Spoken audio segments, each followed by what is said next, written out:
Good morning, Professor. My name is Daniel Chansa. I'm a FNP student at USU. I'm in 572 Advanced Physical Assessment. I am doing a video for head to toe. Prior to that, I have a attestation statement that I'm performing this video independently with no help of any sort. I don't have anything in my ears. And I'm also doing an integrity video of the room. That's the stairs, ceiling, all stairs and the ceiling, the hallway.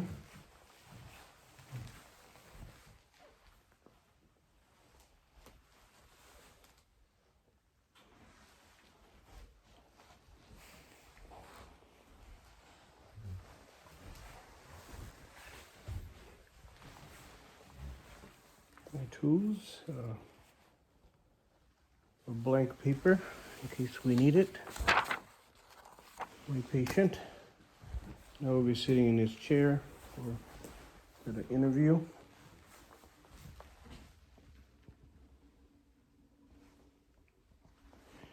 And I will set the timer on his phone as once we begin. I will hit start so I have a timer somewhere. And the scan of the floor.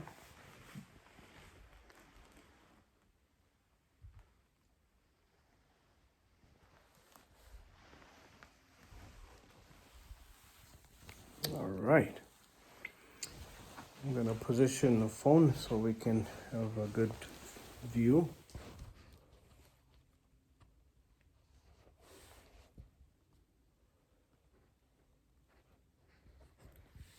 Oh, let me hit start first.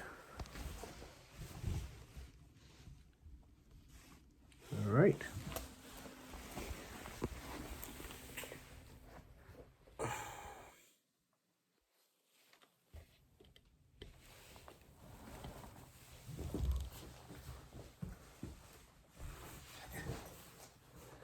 Hello, my name is Daniel Chance. I'm a student at United States University. And before we continue, may I verbally get an okay to continue recording, and also once we're finished, post the video on YouTube for my instructor to grade the video. Yes. All right. We also need a written consent. So I have a document here that we just need a signature and your name to give us a written consent that we're going to record the video and put on YouTube.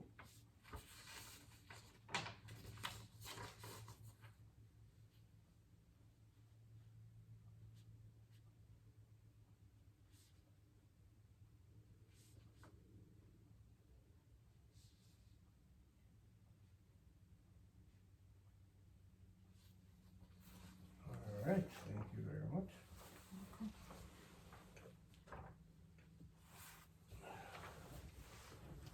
That's my blank paper.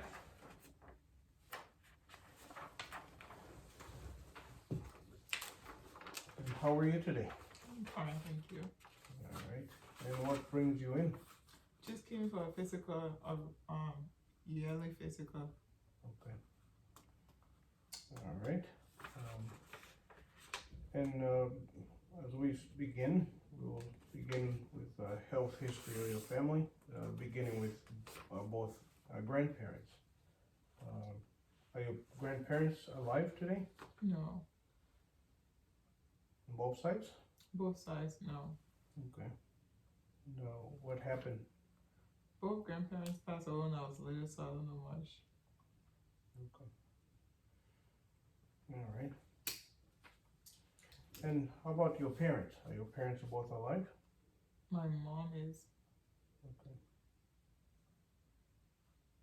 And how old is your mom? My mom, she's 58.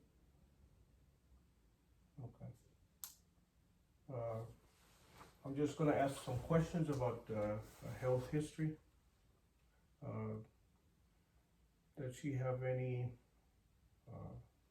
history of seizures or headaches, migraines, or No.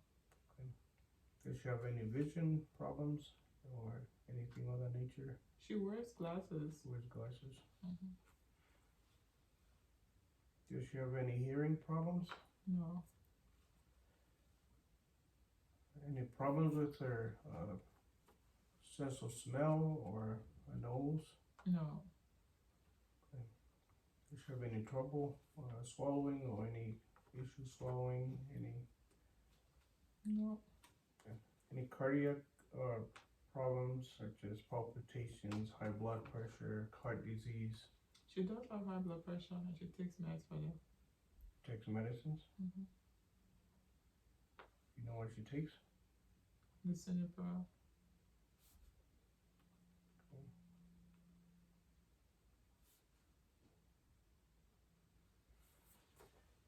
Does she have any respiratory problems like asthma or No. does she have any hematological problems like bleeding disorders? No. Any genetic dispositions? No. A history of obesity? No. Or any mental health problems? No.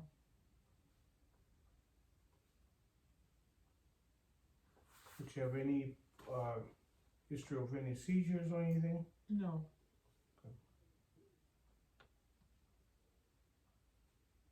Any bladder problems? No. Any problems with her appetite, loss of weight? No.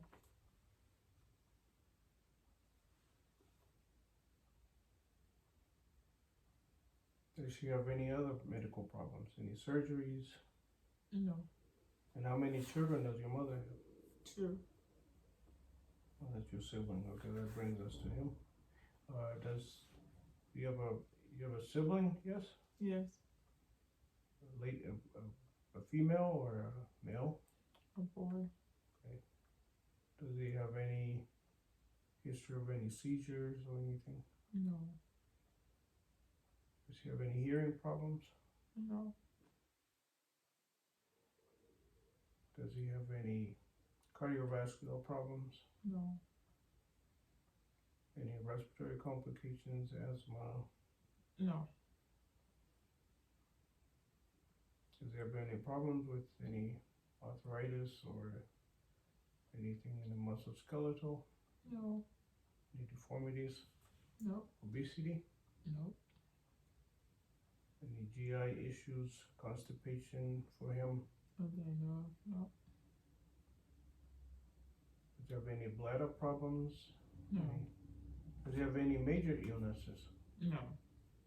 He's pretty much healthy. Yeah. Okay. And no other siblings? No. So the grandparents, they passed away during the war, and we have no health history about them because they passed away when patient status was younger. My dad also. And the biological father passed away as well. During the war. During the war in the No. country. So, but then you had a stepfather, Yeah. and is he alive? No. Any medical problems with him? Any He surgeries?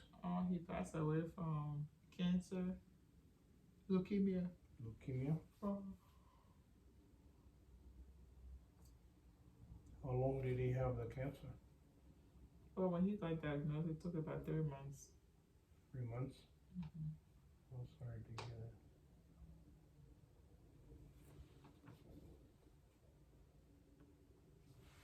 Okay, we'll go ahead and get a health history on you now. Do you have any history of any headaches, migraines, seizures? No. Do you have any history of any eye problems, double vision, tunnel vision? No. You have any issues hearing, No. pain in the ear? No. You have any problems with your nose, being able to smell? No. Trouble breathing through nostrils? You have any respiratory problems, breathing shortage, shortness of breath, or asthma or anything like that? No. Any cardiovascular problems like palpitations, tachycardia, No. irregular heartbeat? No. Any problems with your mobility, walking around? No. Have any problems with your stomach? No. Uh, Constipation, maybe. bloody stools, constipation? Mm-hmm. And what brings on the constipation? Just I don't eat fruit and vegetables or drink enough water or not having activities done. And what helps it to go away? Just eat fruit and vegetables, drink water, and move around. Okay. Do you have any bladder problems? No. Any pain urinating? No. When was the last time you had a menstrual cycle? March 1st of this year. Okay. And what is the characteristic? You have a heavy flow, regular flow? Is your menstrual cycle regular, irregular? It's irregular, but flow is like medium. Okay. What is your past sexual history? Been married since 7 years ago. Okay. To my husband. Any history of sexual transmitted diseases? No. Any sexual practices? You use protection? Yeah, sometimes. Okay. And pregnancy plans? Yeah. How many pregnancies have you had? 4. Okay. How many children do you have? 2. Any other pregnancies? No.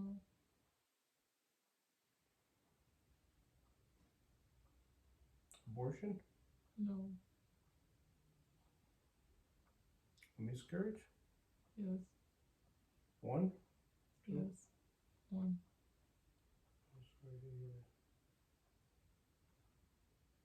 And the other pregnancy? It's a stillbirth. Oh man. Can't put that into words. Sorry to hear about that. And how are you doing? Okay.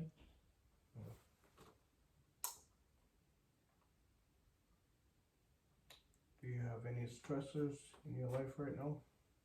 No. What do you do for work? Nurse. Are you in school? No. And what's the living situation? Do you rent? Do you own? I own. Oh, excuse me. What are some of the safety measures you use at home or in the street if you're driving or anything? Seatbelt on all the time before we move the car. Lock up any chemical things from the kids.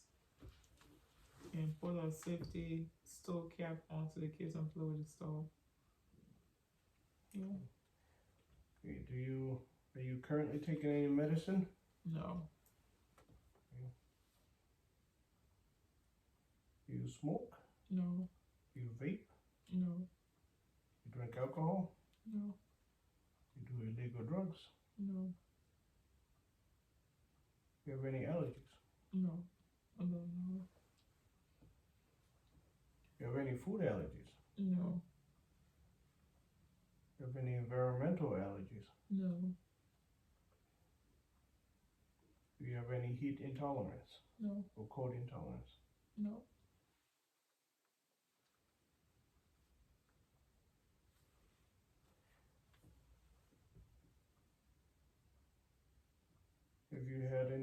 surgeries?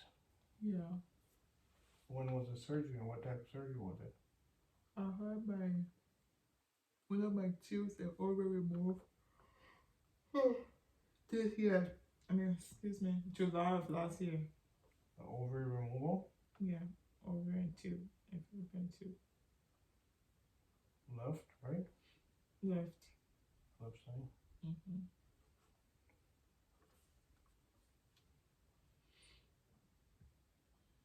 And why did they have to remove the ovary? Well, I had a miscarriage and then I had a cyst on my ovary. And my ovary, I had a torsion. So there was no blood flow to the ovary. So, tough ordeal. Sorry to hear about that again. What do you do for fun? Take vacations with my family. I go shopping. Sometimes watch movies. And how's your diet? Here and there I try to keep up eating. You exercise on a regular basis? No, I used to, but recently, excuse me, recently I'm not able to because of job schedule wise. But Okay.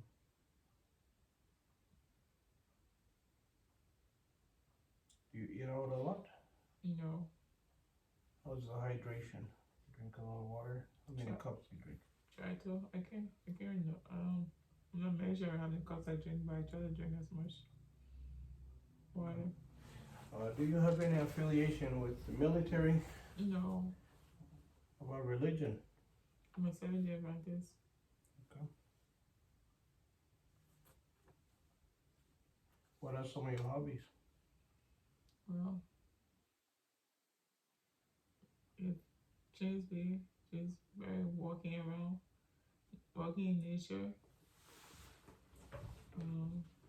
playing with the kids, I guess, or shopping. Shopping. Mm-hmm. You experienced any domestic violence? You feel safe at home? Yes, no domestic violence. Have you had any emotions of trying to harm yourself or harm others? No, Have you ever had any mental health problems? no.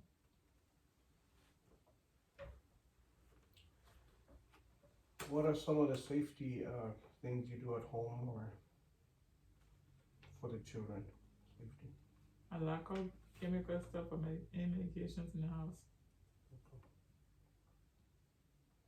All right, we are going to get a set of vitals and get a weight, and I'll wash my hands prior to that. And we're gonna generate the vital signs and the weight, since we don't have any of that here. How tall are you? I'm 5'4". 5'4".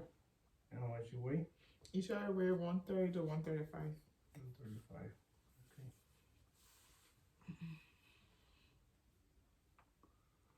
And how's your overall weight? How's your overall health? I was so good. Okay. Do you know today's date? Today's Wednesday, March 20th, 2024. Okay. You know who the president is right now? Joe Biden. You tell me the previous two presidents before that? That's Donald Trump and Barack Obama. Okay. And did you come here by yourself or your family? And my family. Or did you drive by yourself? Yes, I drove myself. Okay.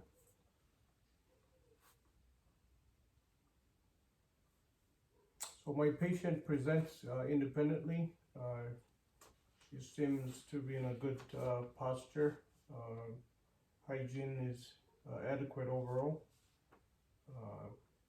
Presents to be healthy overall and no complications. So we come up with some vital signs. BP is 120 over 60 with a heart rate of 58. And she's a febrile at 96.2. And do you have any pain? No. And she's at 99% on room air. and no complications breathing. Her breathing is symmetrical with no use or evidence of sensory muscles. That's the vital signs and constitution. Now we're going to perform a physical assessment beginning with the head. And what I'm looking for, I'm inspecting inspecting the system, the head itself. I'm looking at the hair distribution, and I can touch to feel the texture. You're also looking to see if there's any foreign objects in there. You're looking at the pattern of the hair growth. Is any missing pieces, and seem to have a symmetric atraumatic skull. And then now we can palpate to feel if there's any abnormalities like depression, bumps, hematoma. And you're also assessing the skin color per ethnicity, see if there's any discoloration. And patient is without any abnormalities there. And she denies of any headaches or any visual changes. So while we're here with the head, we could do the sensory because it's part of the head. If you don't mind to stand up.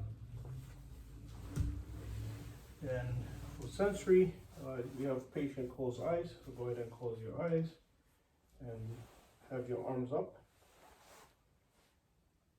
And if the patient has some sensory deficit, they won't be able to stand straight. They'll have an imbalanced state. And there's another test we can do for her while she has her hands up like this. I'll push her hands down, and if she remains standing, balance is good. All right, go ahead and have a seat for us. Now I move to the face. I am assessing patient's eyebrows. I'm looking at her eyes. Are they symmetric? I'm also looking at her nose.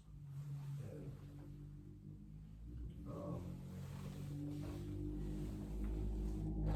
we're going to check cranial nerve 1. That's olfactory. And we do this with close your eyes. So go ahead and close your eyes. And I'll occlude one there. And let me know what you smell there. Cinnamon. Okay. Okay. You go occlude the other nose. You could occlude the other one. And what is this? Garlic. All right. You go open your eyes. And that is cranial nerve 1, part of the sensory and neural. So the patient has issues with smell. They won't be able to detect the smell that you put in front of them with their eyes closed. And then you also looking to see if there's any malfunction in the nerves there. Looking at the turbulences and the color inside, any deviation of the nares or the septum. That's what I was looking for. Okay, go ahead and occlude one nose and take a breath in. Okay, the other one. Okay, so patient nasal structure is intact, no problems or abnormal findings there. I'm going to move to the eyes. So this one is the optic nerve, which is cranial nerve 2. And what I want to do is I want to look at the internal structures of the eye. So I'll go in at a 15-degree angle, and I'll have my ophthalmoscope and have it at the brightest light. And so left eye, left hand. And then this fingers will help to brace for safety. And then you want to look for the red light reflex and then go in at a 15-degree angle.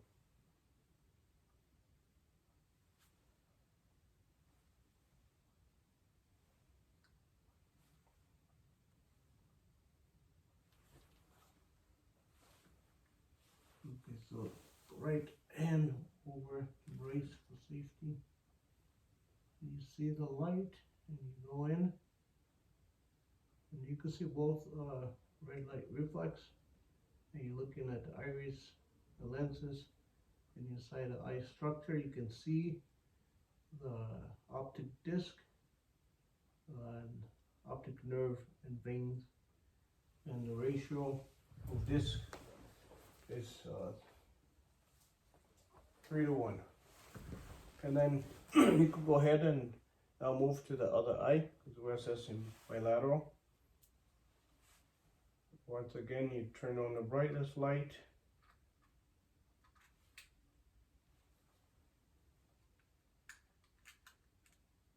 So right eye, right hand, and left hand to brace for safety.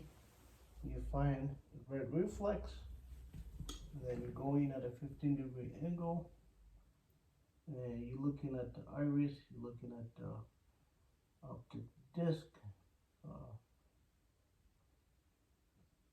looking at the arteries and nerves,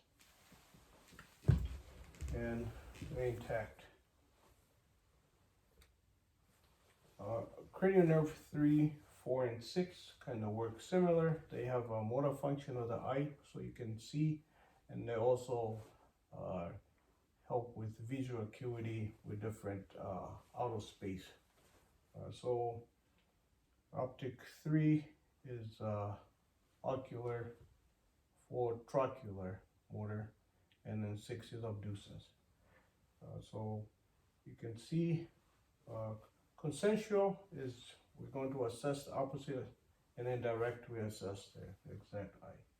So you can see the reaction of the eye to light.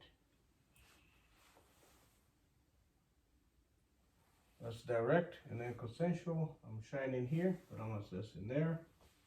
The same thing here, I'm looking here, but I'm assessing the opposite eye. And we can check the patient's 6 cardinal signs of gaze. So go ahead and follow this pen light with your eyes only.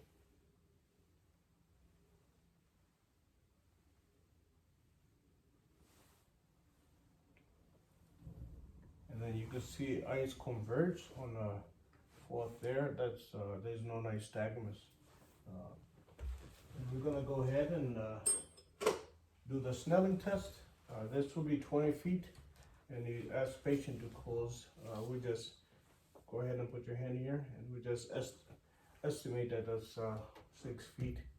So close one of your eyes, and then read the line that you can read.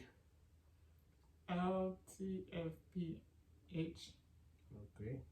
And can you read this line? You want to read it backwards. FCLO. Okay. And then you want to close the other eye, and then go ahead and read this line backwards. SEJHD. Okay. And you read this line. OLCF. Okay. And so that's how the Snelling is done. And the first number is a distance from patient to the chart. And then the second number is the line that the patient is actually able to see with acuity. And then with accommodation and visual fields, we can do another test. I'll cover one eye, and you let me know when you see both. Yeah. Okay. Yeah. Okay. Yeah. All right, cover the other eye. Yeah. Yeah. Yeah.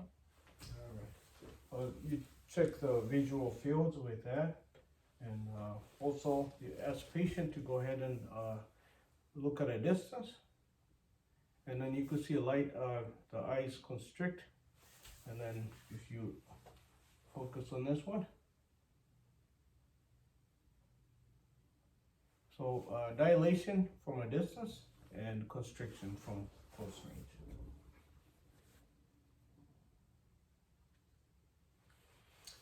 Okay, and now you are looking at the eyes. Uh, Sorry, you're looking at the ears. Are the ears symmetric? You also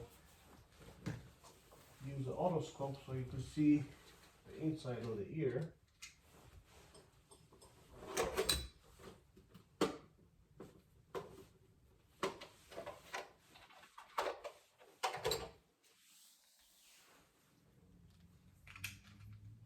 So you're inspecting the ear first. You're looking at the auricle, making sure there's no uh, discharge, or ask patient if they have any pain. Do you have any pain there? No. Okay. So with an adult now, we pull the ear. First, we could do the tag test to see if there's any sensitivity or any tenderness, just by putting on the luna tergus. And then an adult would pull up and back.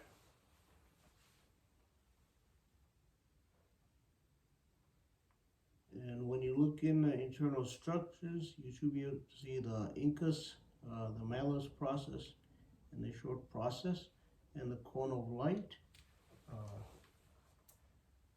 It's at 5 o'clock on the left side. And then same thing bilateral, you pull up and back and you look in the ear. And you see the tympanic membrane is intact, there's no retractions. You see the malleus process and the short process. You see the cone of light.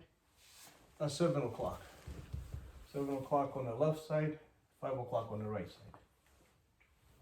And we can perform some hearing tests for cranial nerve number 8, which is acoustic. So we could do the whisper test. So you ask patient, or you could occlude one ear and rub on the tergus, and then do the whisper. Banana. And then you do the same thing to the other side. Chocolate. Okay. So patients should be able to hear if they have adequate hearing. If not, they'll have trouble hearing the whisper. And then we perform the Weber test. Weber, you strike the fork and put it either on the forehead here or in the middle of the head. And then we ask patient if they can hear bilateral, the same. Yes. Okay. So if you hear different, then that is indicative of some hearing malfunction. And then you strike it again. This one's for the arena test.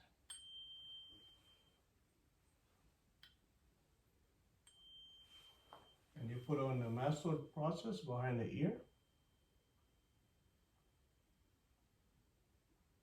And patient let you know when they cannot hear it. Okay. And then you bring it to the ear. Yes. Okay. And same thing on the other side.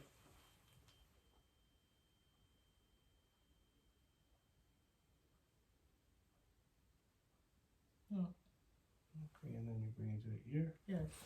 All right, so what that shows us is that AC is greater than BC, which is air conduction is greater than bone conduction.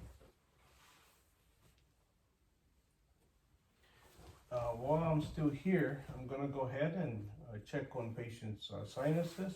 So you have the frontal sinuses here. You push there to see if, ask patients if you feel any tenderness there. No. And then these are maxillary sinuses.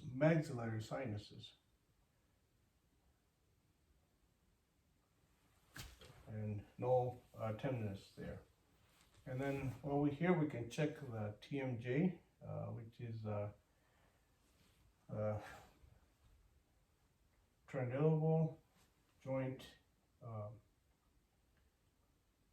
mandible joint. So how we check this is you could ask patient to open and close and move your jaw side to side. Okay. And then while we're here, we're gonna check some lymph nodes. Okay. So we shouldn't be able to palpate any of them. We have the preauricular right here, post-auricular behind, and then occipital under the head here. And then we have the tonsillar under here. And then we have premandibular, and then submental. And then we have pre-clavicle and post-clavicle here. And then you have the deep chain in here on the mastocytoid, the big muscle here in the neck area. And then we also have some lymph nodes in here.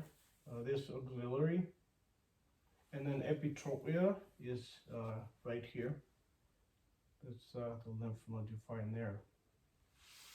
Okay. When we finish with the cranial nerve 8 now, we can move to the mouth and ask patient to go ahead and, before they do anything, I'm assessing, inspecting the lips. We're looking to see if there's any lesions, any openings, any sores, and then now we can ask patients to open, and so you can look at the dentation in the mouth. If there's any missing teeth, any caries. Looking at the tongue, if there's any discoloration or any patches on the tongue. You're looking under the tongue. And then as patients say, and you're looking at cranial nerve 8, which is, 9. You have 9, 10, and 12 in the mouth. 9 is the vagus nerve, which is the uvula, which is the midline, able to control swallowing, and then you have hypoglossal, which it controls the movement of the tongue, so patient can move. Then you can feel the strength by asking patient to move the tongue side to side to feel the strength of it. And so hypoglossal moves the tongue side to side, back and forth. And then hypopharyngeal. That one, it's got the gag reflex and tastes and all that, so we don't taste that one. And you're also looking at the hard palate on the roof of the mouth. And then also in the back of the mouth, they are tonsils. You can see if the tonsils are inflamed or not. And the patient has none of those, so no abnormal findings there. When we finish with the mouth, now we can assess the neck area. So you're looking at the symmetry of the neck, and then we could also do some range of motion as well. So you guys, patient, can you put your ear to your shoulder? Or you guys sit straight and put your ear to your shoulder, and then the other ear to the shoulder, and then can you do a circle? Okay, can you tuck your chin down? That's flexion. Look up in the ceiling, extension. Okay, and then usually on this assessment of the thyroid, I would have to be behind the patient, and then give us some water, and then you ask the patient to swallow, and you can feel the thymus, the thyroid here. Okay, and when you look at the trach, you can see there's no deviation of the trach. This midline, and there's no abnormalities there.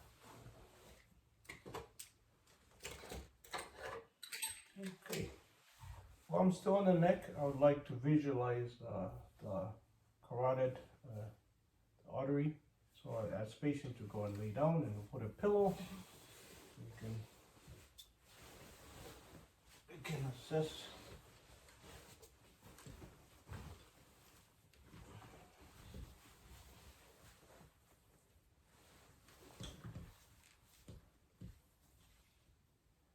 So the JVP, or jugular venous pulse. You can visualize it when patients at a 30-degree angle, and then you have them turn the head, and you could see it depending on the patient's body size, presentation. My patient is fairly in good shape, not so you can see most of her structures because of her body type. Okay, you can sit up.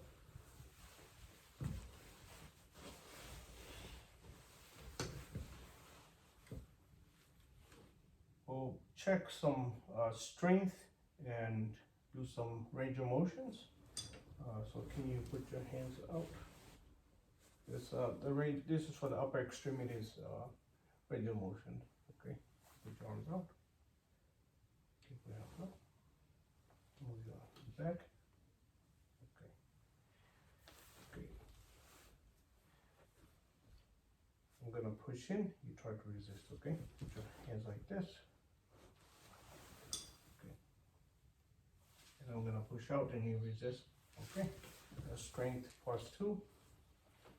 And can you squeeze my fingers? And bilateral, the hands are strong +2 strength. And you can have patient make a fist, and I'm gonna try to push down, resist, up, resist, in, resist, in, resist. Okay, resist, resist. All right. We're going to move to the chest area. For cardiac and respiratory. So with this, the first step, we're assessing the patient's structure of the thorax, anterior and posterior, and you can see the ratio is 2 to 1. You see the patient is breathing normally. They're not having any excessive labored breathing. The chest rises, symmetric, patients at ease.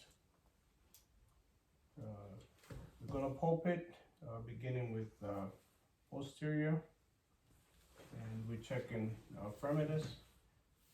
So you tell patient to say 99. 99, 99, 99, 99, 99, 99. Okay. And then you do the same thing in the front. 99, 99, 99, 99, 99, 99. Yeah, with women with larger breasts, you probably have them help you to lift them up so you can feel if there's the tremendous vibration of 99. Okay, and then you percuss the lung fields, beginning with the posterior and starting with the upper lung fields.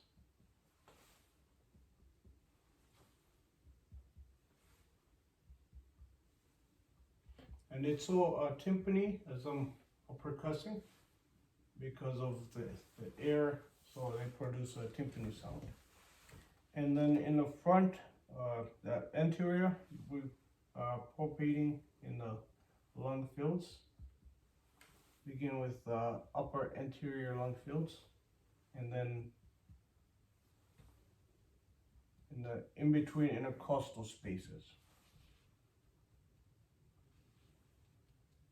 And then you can also palpate the sternum and ask the patient if they have any tenderness. No pain? No? Okay. All right. And next step, we did inspect, palpate, and now we auscultate the lung fields.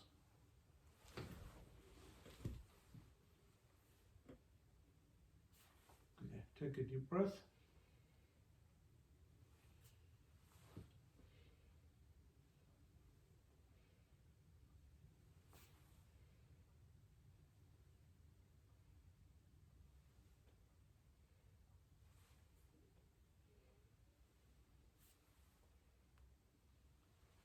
And I kind of move in a systematic fashion, like a ladder, coming down like that.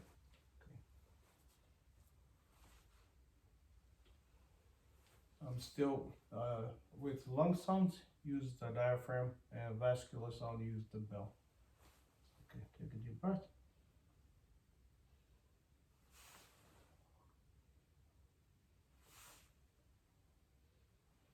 And there's eight areas I'm listening to.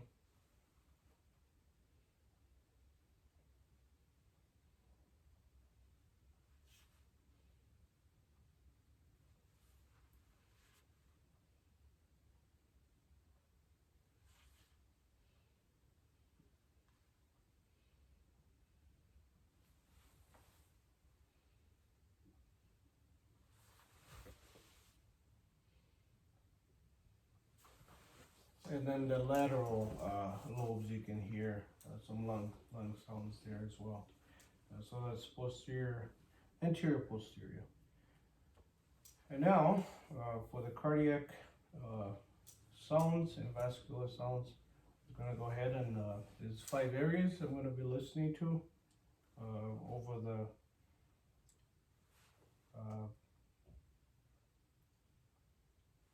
anterior portion of the chest.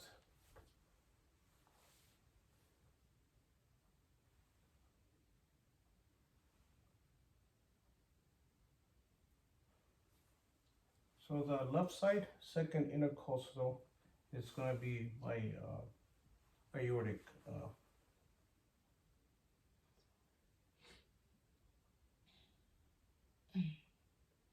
And then the left second intercostal space, that's the pulmonic.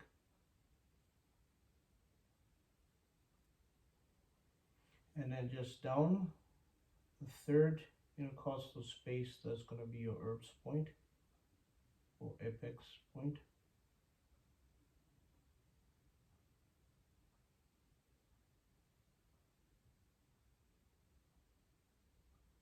And then your fourth intercostal space, that's going to be your tricuspid.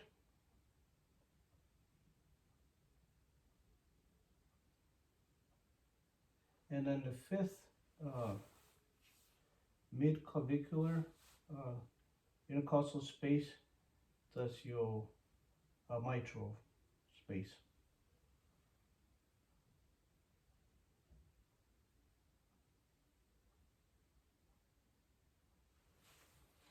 And patients' cardiac sounds are without any abnormalities. Go ahead and lay down for me.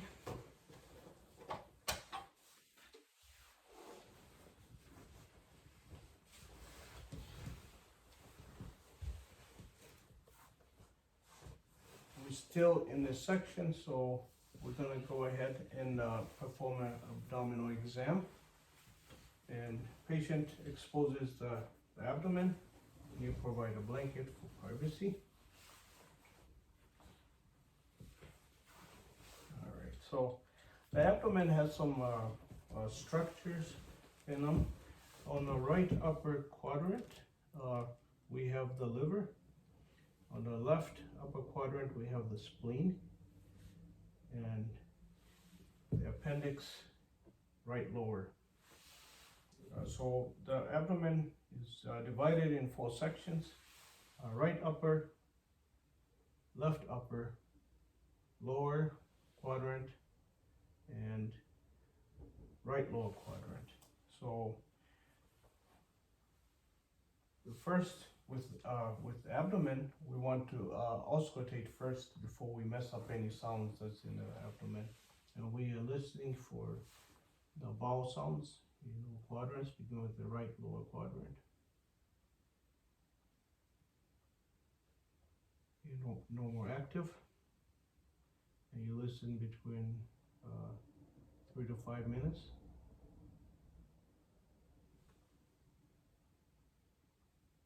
We should have 5 to 32 sounds normal.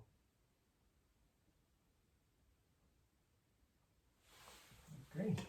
After auscultating, now we palpate, and we begin with a light palpation just to keep the patient to get a feeling of the fingers and get the giggles out.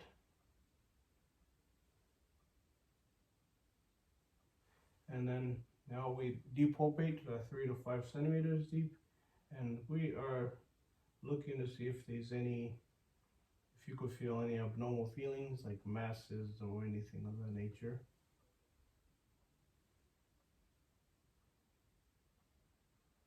And no abnormalities. As you look at the contour of the abdomen, you're also looking to see color. Is it the color symmetric with the rest of the body, or is there any differences? You're looking at the shape itself. Is it flat, protrudent, or if they have ascites? And then we percuss.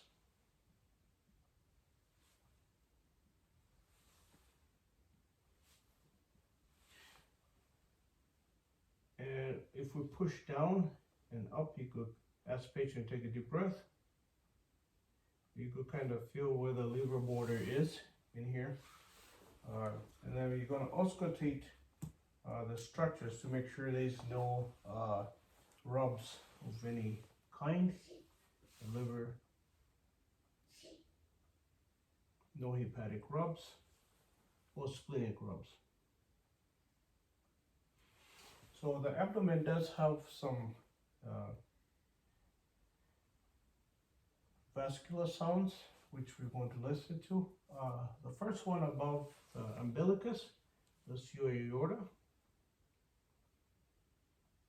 And right below that, it branches into 2 renal arteries, and you auscultate bilateral, listening for any bruits or any vascular type abnormalities, and nothing. And after the renal is your iliac, bilateral. And under the sympus pubis line is your femoral arteries.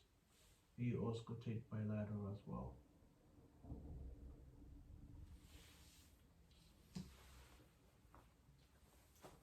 And that's the abdomen. While we doing the rest of the cardiac, we could check the pulses, beginning with the radial pulse. And we are checking bilateral.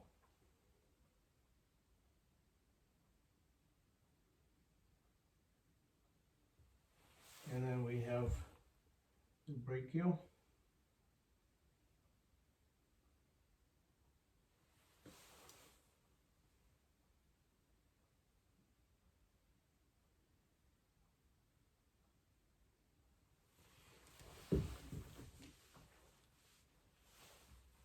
And we have popliteal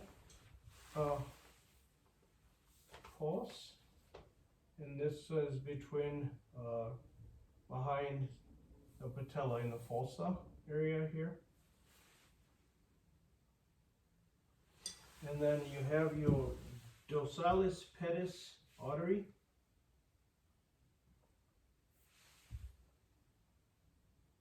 On the anterior portion of the foot. And then posterior of the ankle here, we have the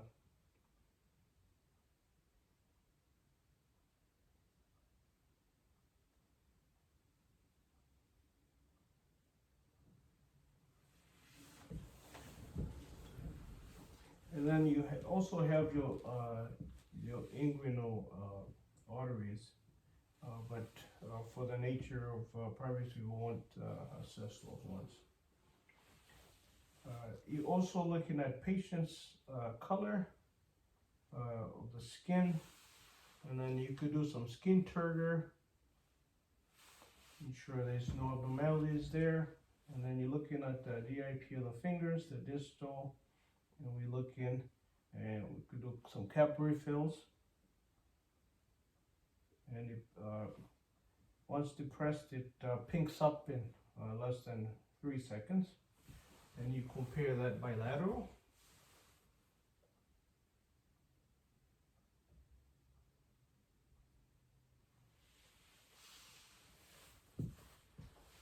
For our patient lays, we do some range of motion of the hip area. So you flex the knee and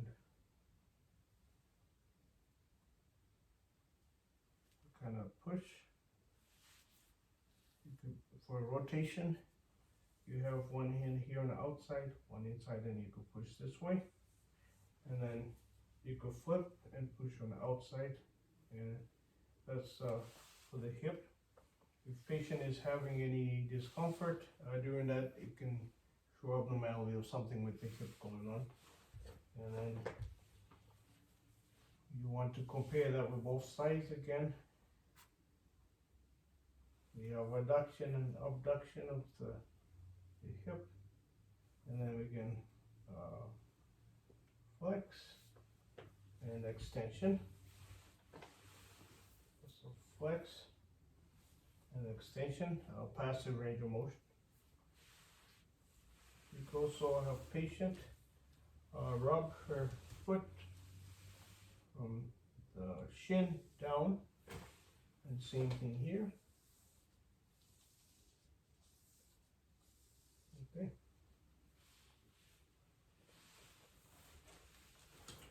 Okay, go ahead and sit.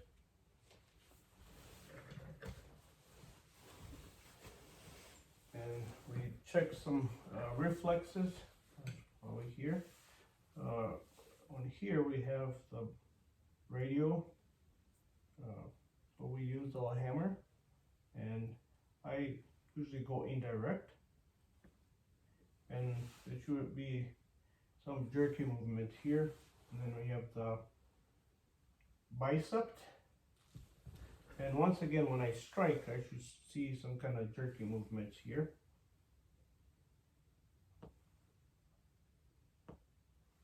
Okay.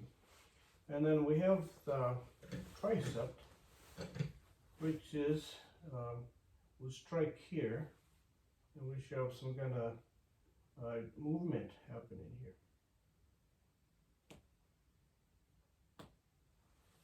And we do that bilateral, and back to the brachial, and then radial, sorry. And then the radial is brachial, excuse me, brachial is mid-arm. And then we have the tricep, which is striking by the acromion process behind the elbow. And that should be your jerky movement.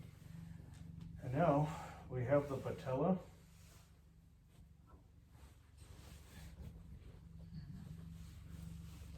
Okay.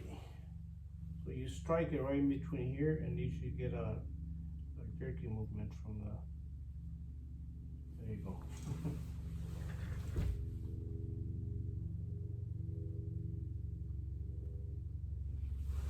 That's a patella. And then you have the Achilles one. So if you kneel here, facing that way.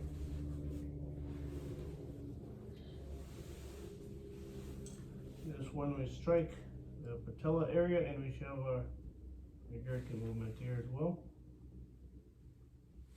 Okay. You want to sit there.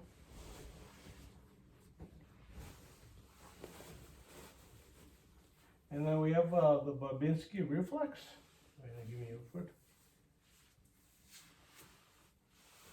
And for babies fan out with the Babinski reflex, but for adults, if they fan out, it's indicative of a problem with the neuro. So we start at the sole of the foot to the ball of the foot, drawing a line, and you should get the legs to curl like that.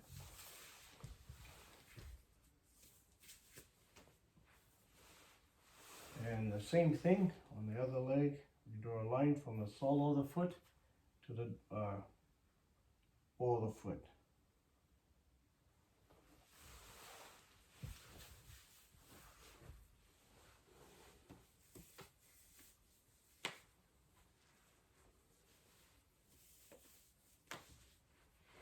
All right, we do some finger range of motions. So extend your arms out like that. That's abduction with a B, and then back to the middle. That's adduction. And then your wrists up and down, flexion and extension. And then we have abduction, adduction. Abduction with a B, adduction. So away from the body, back to the body. And then pronation, supination. That one is actually range of motion for the elbow area. So we'll go ahead and pronate, supination. Sit tight. That is the last of my the reflexes and range of motions, the fingers, and there's more time. There's 2 more minutes. Okay, so we have patient has for the 12th, 11th cranial nerves is the accessory muscles. So you start your shoulders. Okay. And that's your 11th cranial nerve range of motion. That's something. And we did range of motion. Then we have the foot. Rotate the foot like that. That's range of motion for the feet and ankles. Yeah. All right. Thank you for your time. That was it.